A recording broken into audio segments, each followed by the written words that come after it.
तुम्हाला पण अशी गरमागरम, वाफाळलेली आणि वेगळ्या प्रकारची आमटी खायला आवडेल का? आपण नेहमी तर डाळीची आमटी किंवा बटाट्याची आमटी, वांग्याची आमटी असे वेगळे प्रकार करतो. पण आज आपण ना मस्त अगदी तोंडाला चव येईल अशी भातासोबत किंवा भाकरीसोबत खायला येईल अशी छान चमचमीत आमटी करतोय. आज आपण मसूर डाळीपासून ही आमटी बनवतोय. ह्या पद्धतीने मसूर डाळीची आमटी कराल ना, तर 100% खात्री आहे तुम्ही ही आमटी नक्की खातच राहाल, इतकी चविष्ट होते. त्यासाठी इथं बघा मी 1 वाटी इतकी ही मसूर डाळ घेतली. आता कोणत्याही डाळी, तांदूळ घेतले, की 2 वेळा स्वच्छ पाण्यानं धुवून घ्यायचे, जेणेकरून ह्याच्यावरची औषधं किंवा केमिकल्स पूर्णपणे निघून जातात. आता ही पण डाळ बघा मी 2 वेळा स्वच्छ पाण्यानं धुवून घेते. साधारणपणे 2 ते 3 लोकांसाठी मी आमटी बनवते, त्यामुळे छोट्या वाटीनं ही डाळ मोजून घेतली. तुम्हाला हवी तर तुम्ही थोडी जास्त पण ही डाळ बनवू शकता. नेहमी आपण मिक्स डाळी किंवा तुरीची डाळीची आमटी बनवतो, पण आजची रेसिपी ना थोडीशी वेगळ्या प्रकारची आहे. ही एका मी आमच्या काकूंच्या घरी खाल्ली होती. त्यांनी केली होती, मग मला खूप आवडली. त्यांच्याकडून ही रेसिपी ऐकून घेतली आणि आज ही बनवली. आता एक डाळ स्वच्छ धुवून झाल्यानंतर 1 वाटी डाळीसाठी मी 2 ते 2.5 वाटी इतकं पाणी घातलं. आता ह्यामध्ये डाळीला चांगला रंग यावा म्हणून पाव चमचा इतकी मी हळद पावडर घातली आणि त्यानंतर अर्धा छोटा चमचा मी काश्मीरी लाल तिखट घालते. यामुळे डाळ शिजताना काय होतं, डाळीला चांगली चव पण येते.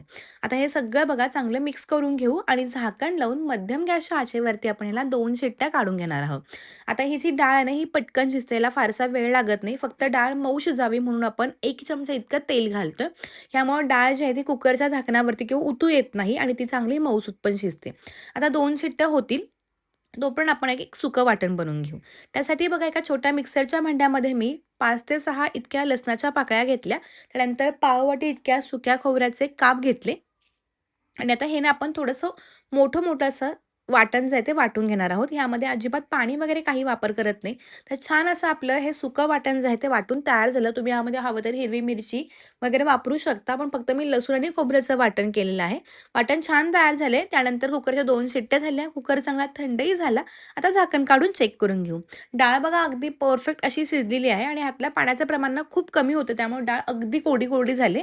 तुम्ही हवं तर ना आता आपल्याला आमटीच करायची आहे, त्यामुळे थोडंसं गरम पाणी घालून ना हे पुन्हा सगळं चांगलं मिक्स करून घेऊ शकता. डाळ परफेक्ट शिजली थोडीशी डाळ घोटून घेऊ. ह्यामुळं काय होतं आपल्या आमटीला एकसंधपणा येतो. बरेच जण डाळ घोटत नाही. त्यामुळे काय होतं पाणी वेगळं आणि मग आमटी वेगळी असं होतं. तर तसं होऊ नये म्हणून साधारणपणे आपण ही 20% ते 30% डाळ चांगली घोटून घेतली. डाळ चांगली घोटलेली आहे, एका साईडला ठेवून देऊया. त्यानंतर तर आजची आमटी करायला मी एक मोठी कढई घेतली. कढईमध्ये बघा मी 2 ते 3 मोठे चमचे तेल गरम करून घेतलं. ह्यामध्ये 1 चमचा मोहरी टाकले. मोहरी चांगले तडतडली की 1 चमचा जिरे पण घालायचे.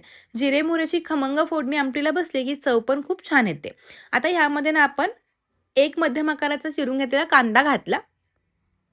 हा पण तेलावरती चांगला परतवून घेऊयात. मी जेव्हा नेहमी डाळीची आमटी माझ्या आईच्या पद्धतीनं करते ना, तेव्हा ती थोडीशी वेगळी पद्धतीनं करते. ती नेहमी मिक्स डाळीची आमटी करते. ती खायला खूप छान होते, कारण त्याला बऱ्यापैकी पित्त वगैरे होत नाही. तर ती आमटीची रेसिपी पण जर तुम्हाला हवी असेल, तर नक्की मला कमेंट करून सांगा. पण ही आमटी खूप मस्त आणि चविष्ट होते.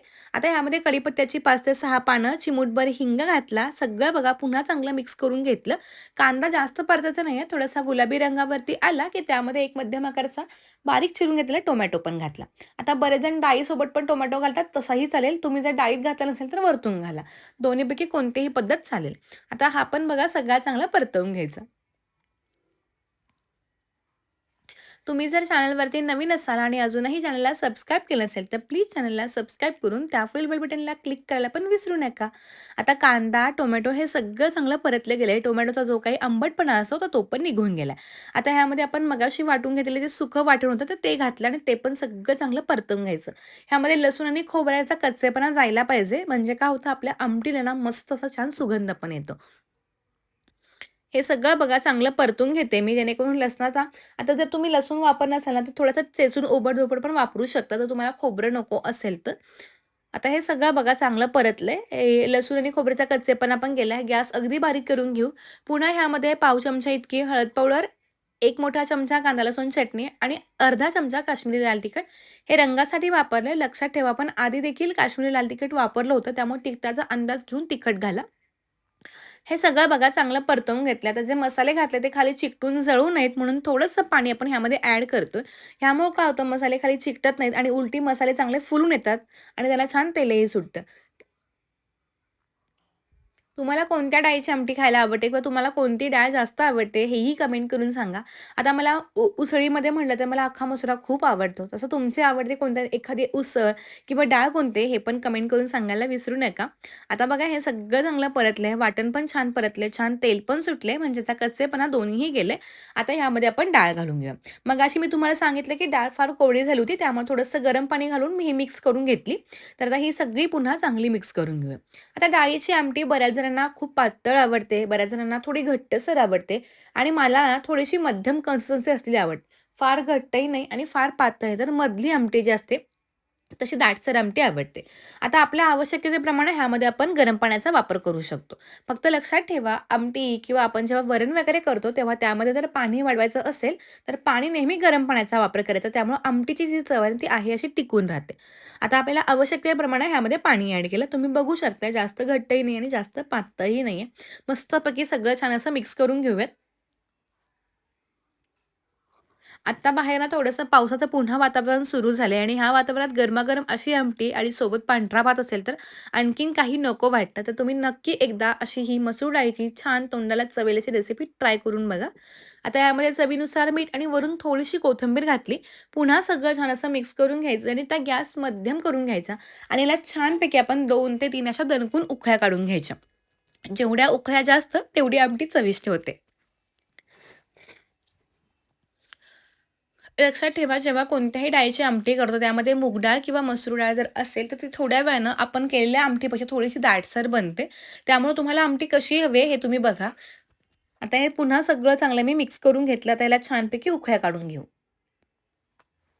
जेव्हा अशा आमटीला मस्तपैकी अशा उकळ्या सुटतात ना, तेव्हा त्याचा सुगंध असतो ना हिंगाचा, आपण घातलेल्या मोहरी जिऱ्याचा, तो घरभर पसरतो आणि असं वाटतं की पटपट ही आमटी पिऊन टाकूयात. तर मला तर असंच होतं, की ही जेव्हा आमटी खाल्ली तेव्हा मला ती खूप आवडली. कारण नेहमीच्या आमटीपेक्षा काहीतरी वेगळी चव लागते.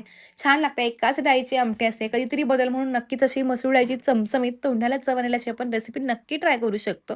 तर मस्त अशी ही मसूर डाळीची थोड्याशा वेगळ्या पद्धतीने केलेली आमटी तयार झाली. वरून आता भरपूर सारी बारीक चिरून घेतलेली कोथिंबीर घालूयात आणि गॅस बंद करून ही गरमागरम आमटी पांढरा भात किंवा जिरा राईस कशासोबत तुम्ही सर्व्ह करू शकता. तर आजची ही डाळीची आमटीची रेसिपी कशी वाटली हे कमेंट करून सांगायला विसरू नका आणि आजचा व्हिडिओ आवडला असेल तर नक्की लाईक करा. पुन्हा भेटूया नव्या व्हिडिओसोबत. तोपर्यंत धन्यवाद.